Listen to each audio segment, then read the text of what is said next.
гърдите? За пръв път тази година зрителите на Нова телевизия, вие, уважаеми зрители, ще имате възможност да избирате чрез пряко гласуване своята любимка. Как да направите това, ще ви обясним след малко. Преди това, нека ви представим членовете на Светата Инквизиция. Демек, журито. Точно така. И така, господин Христо Кьосев, главен редактор на списание Плейбой, председател на журито. Господин Христос Христо, генерален менеджер на Атика Медия България. Ослепителната Мария Цветкова, мис Плеймейт 2008. Господин Александър Димитров, регионален менеджер на Мотофое.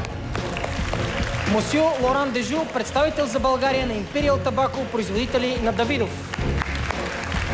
Жената, която е изпила толкова кафе, че за нея в момента работи цяла Бразилия. Нашата любима Гала. Вашите аплодисменти за доктор Силикон.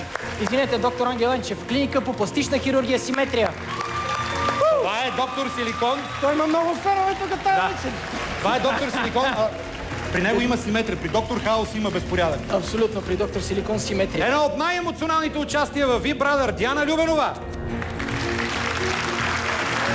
Господин Йорлос Канилатос, изпълнителен директор на куриерска компания Спридър за България. Господин Петър Лашов, най-собственика на Най-клуб. Извинявам се, така. Единственият човек, който е наясно колко точно вкарва Божинов. Прелесната Алисия. Как колко? Аз знам, един път вкара на Тотнам. И сега имаш един приятелски мет пак вкара. Така ли? Да не е бременно. Добре. Давай. Давай, ти си. Един мъж, който знае как се опъва палатката. Господин Милен Цанов от Right Rental. Ева Милена, Dinner in the Sky. Властелина на оранжевото секс хапче за по-продължително удоволствие, господин Мартин Герганов, представител на Байер България. Жената, с която Аня Пенчева си пие ликьорчето. Мис България 2001, очарователната Ивайла Бакалова. И шампионът по физика, собственикът на модна агенция My Agency, избран за модел с най-добра физика в света за 2009 година, Мирослав Йончев.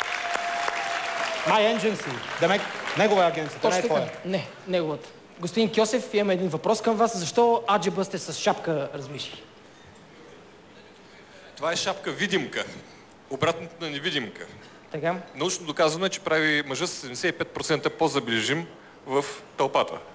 Това е нашия подарък в следващия брой на Playboy. Всеки брой има подарък шапка. Това е броя за август, когато на корицата ще бъде момичето, което ще изберем тази вечер. Всеки, който си купиш, има една такава шапка. Господин Кьосев, а какво друго, освен страхотни гърди, трябва да притежава едно момиче, за да спечели Playmate of the Year?